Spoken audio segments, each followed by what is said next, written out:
दिन मेरे लिए हर लिहाज से अहम था क्योंकि उस दिन मेरी सालगिरह थी और इत्तेफाक से उसी रोज़ अम्मा और बाबा की शादी की सालगिरह भी आती थी। मेरा मोबाइल फ़ोन मुसलसल बज रहा था। मैं मज़े से शावर लेते हुए तुझे अपना बनाने का जुनून छाया है गुनगुनाए जा रही थी। गर्मियों की सुबह में ठंडे पानी से शावर लेना कितना लुत्फ़ अंगेज़ अमल है, और ये तो वही अंदाज़ा कर सकते हैं जो सहर खेज़ हैं। जब काफ़ी देर बाद मैं फ़्रेश होकर वॉशरूम से बरामद हुई तो अम्मा जानी को कमरे के वसत में खड़े पाया। उनके हाथ में मेरा सेल फ़ोन मौजूद था। बाथरूम सिंगर, उन्होंने लबों पर मुस्कुराहट सजाकर उस अंदाज से मुझे मुखातब किया कि मैं जल सी गई। कोई गुल महर कंपनी है, कॉल थी वहाँ से, तुम्हें 10 बजे तक इंटरव्यू के लिए बुलाया गया है। अम्मा के मुंह से ये बात सुनकर जहाँ मुझे खुशी हुई वहीं मेरा जोश झाग की तरह बैठ गया। आज मैं कैसे जा सकती हूँ? आज तो सालगिरह है ना, क्यों नहीं जा सकती?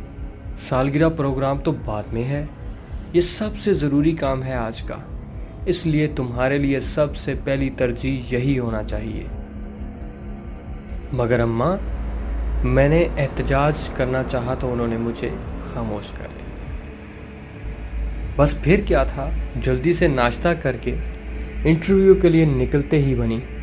बाबा चूँकि सुबह ही किसी काम से चले गए थे, इसलिए मुझे लोकल ट्रांसपोर्ट से जाना था। गुलमहर इंडस्ट्री शहर से कुछ हटकर थी, रिहायशी इलाकों से कुछ दूर। सड़क के किनारे खड़े काफ़ी देर हो गई, कोई रिक्शा या टैक्सी नहीं मिल रही थी। मैं बार बार रिस्ट वॉच पर नज़र दौड़ा रही थी। ऐसे ही परेशानी के आलम में मेरी नज़र उस पर पड़ी। वो बहुत खूबसूरत थी, रेशमी बाल, चमकती स्याह आँखें, दिलकश सुरापा। जाने कब से वो भी यहाँ मौजूद थी, मैंने पहले उस पर ध्यान नहीं दिया था। आज से पहले मैं इसे कई मर्तबा अपने इर्द गिर्द मंडलाते देख चुकी थी। आज मैंने उस पर गौर किया तो मुझे उस पर बेतरा प्यार आया। मैंने दूर से आती हुई टैक्सी को हाथ से रुकने का इशारा किया तो उसने भी सर घुमाकर मेरी नज़रों के ताक़ुब में देखा। फिर मुझे देखकर घुर्राने लगी।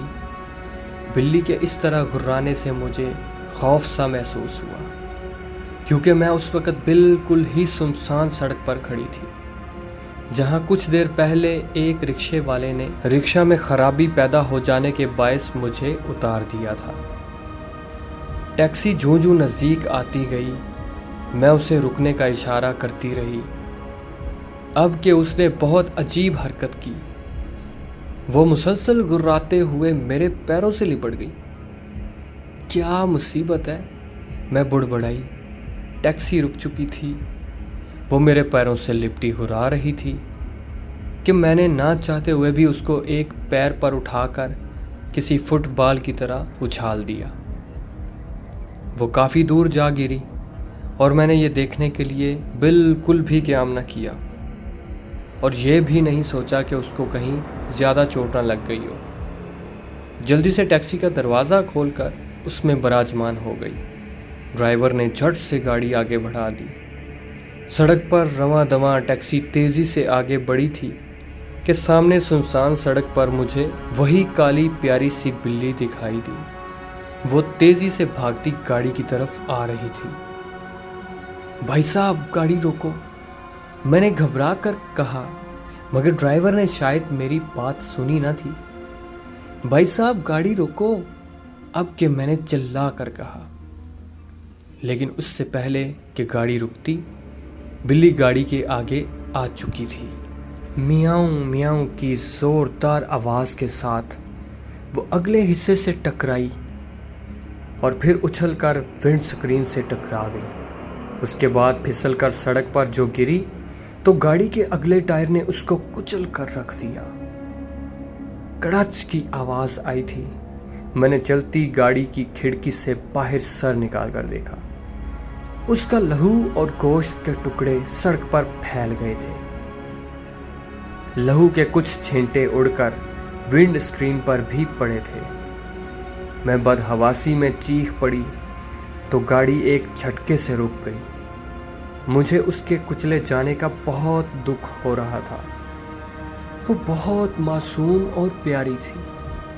اس کے ساتھ ایک انسیت سی محسوس ہوتی۔ اس طرح سے اس کا کچلا جانا مجھ سے برداشت نہیں ہو رہا تھا۔ میری آنکھوں سے آنسو نکل آئے۔ ڈرائیور نے گھوم کر مجھے دیکھا۔ میں چہرہ ہاتھوں میں چھپائے اپنی بدحواسی پر قابو پانے کی کوشش کر رہی تھی۔ اچانک ڈرائیور کا کہکا بلند ہوا تو میں رونا بھول کر اسے دیکھنے لگی۔ اس نے چہرہ آگے کی طرف کر لیا تھا، اس لیے میں اسے دیکھ نہ پائی، لیکن مجھے اس پر بہت غصہ آیا۔ ایک تو اس نے ایک معصوم بے زبان جانور کو کچل دیا، اس پر میری بدحواسی دیکھ کر ہنس رہا تھا۔ اسٹوپڈ، میں نے دل ہی دل میں اسے سنائی، اور جب میں نے کھڑکی سے باہر جھانکا وہ مجھے اور غصہ آیا۔ یہ تو کوئی انجان سا راستہ تھا، مجھے گل مہر کی طرف جانا تھا۔ میں نے غصہ دبا کر کہا، اب تم وہاں جاؤ گی جہاں میں لے جاؤں گا۔ وہ مجھے غور سے دیکھتے ہوئے بولا۔ میری چھٹی حس نے مجھے خطرے کا سگنل دیا۔ ایسے کیسے لے جاؤ گے؟ میں ہڑبڑا گئی۔ وہ کوئی ڈاکو یا جرائم پیشہ تھا۔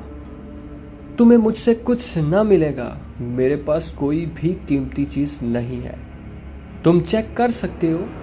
میں نے اپنا شولڈر بیگ اس امید پر اس کی طرف بڑھایا کہ شاید وہ یقین کر کے مجھے چھوڑ دے۔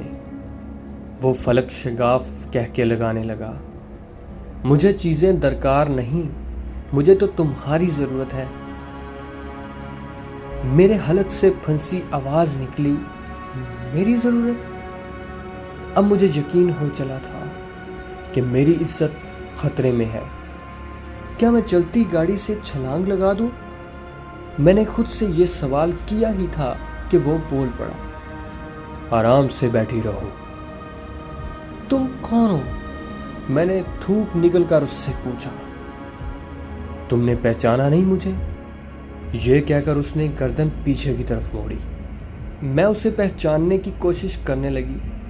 اس کی چھوٹی چھوٹی گول آنکھیں اندر کو دھنسی ہوئی تھیں اور آنکھوں کے گرد گہرے کالے حلقے تھے۔ دیکھنے میں قبول صورت تھا، مگر اس کا عجیب سا حلیہ اسے پراسرار بنا رہا تھا۔ اب اس کا چہرہ برف کی مانند سفید پڑا ہوا تھا۔ پہلی نظر میں ایسے لگتا جیسے وہ کسی سرد خانے سے بھاگ آنے والا مردہ ہے۔ مردے کے خیال سے مجھے جھرجھری سی آ گئی۔ میں اسے پہچان نہیں پائی۔ چلو کوئی بات نہیں، میں تمہیں یاد دلاتا ہوں۔ یہ کہہ کر اس نے گاڑی کچے میں اتار دی۔ میں خوف سے تھر تھر کانپنے لگی۔ پلیز میری بات سنو، مجھے چھوڑ دو۔ میری تم سے کوئی دشمنی نہیں، میں تو تمہیں جانتی تک نہیں، میں نے گڑگڑاتے ہوئے التجائیہ لہجے میں کہا، جس کا اس پر رتی بھر اثر نہ ہوا۔